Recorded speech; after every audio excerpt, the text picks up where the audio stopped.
Alright, so this is me using PlayStation SHAREfactory for the first time.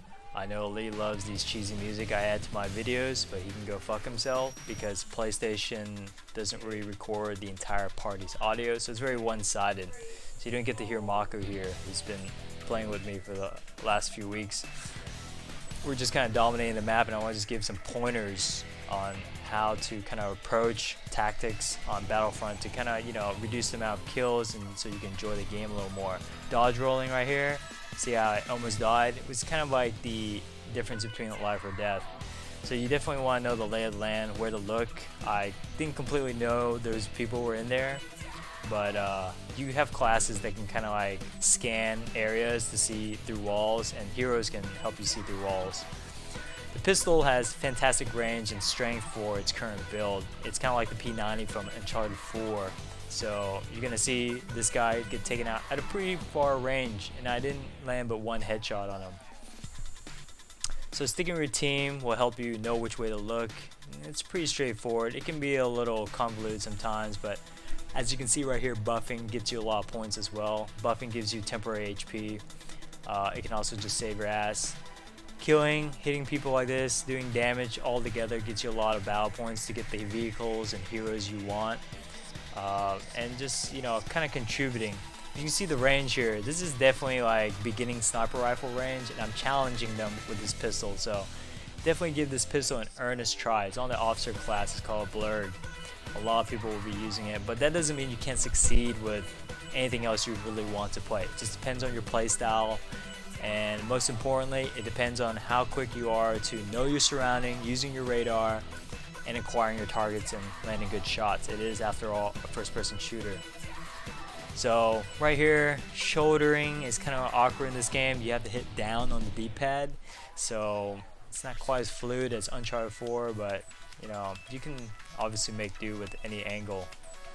You also have to kind of give a little bit of a lead here. And I hit mainly body shots right there, and I still got the kill, doing pretty good damage. I hit that guy and didn't look like I did any damage, but for the most part, you want to change your sensitivity.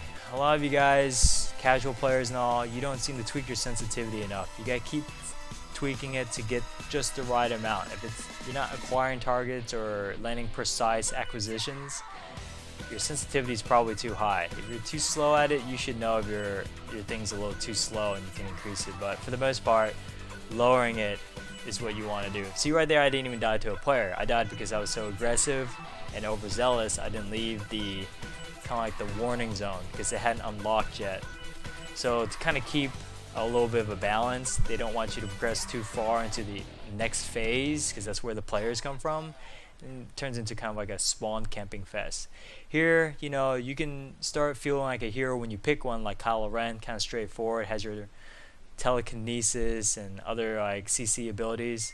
But the good players, like right here, as I'm doing, I make a huge play right here that kind of opens up the chokehold so we can make a play and progress to the next spot and take it over.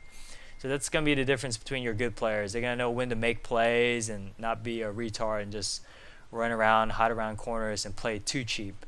Yeah, you're going to have to do hit and runs. I'm not saying run out here and get killed. You lose all your battle points, and you don't really have a lot of fun. But it'll take a while for you to understand the nuances of what you can take, what you can do, and just feel like kind of like a very good player in its own right. Here you can see the stamina bar filling up on my reticle. That's stamina for most heroes. If it fills up all the way, you have no more stamina. Your damage for your attacking is reduced, and you don't really lunge when you don't have any stamina, and you can't block anymore. Some heroes can't block at all, like blaster users and Darth Maul and Palpatine. Kind of weird, but for the most part, you definitely want to manage your stamina pretty well. This Palpatine, whoever's playing him in this game, has been Palpatine the entire time. You can see him just kind of like come in and out, picking off player. That's where you're going to see a lot of players do. It's good and bad. It kind of can really make the difference between a good and bad player, but it also kind of, restricts you from getting that player and getting your chance to try it out. Maybe you can be a better player. But for the most part, that's about it. Stick with your team, dodge roll, and learn to aim.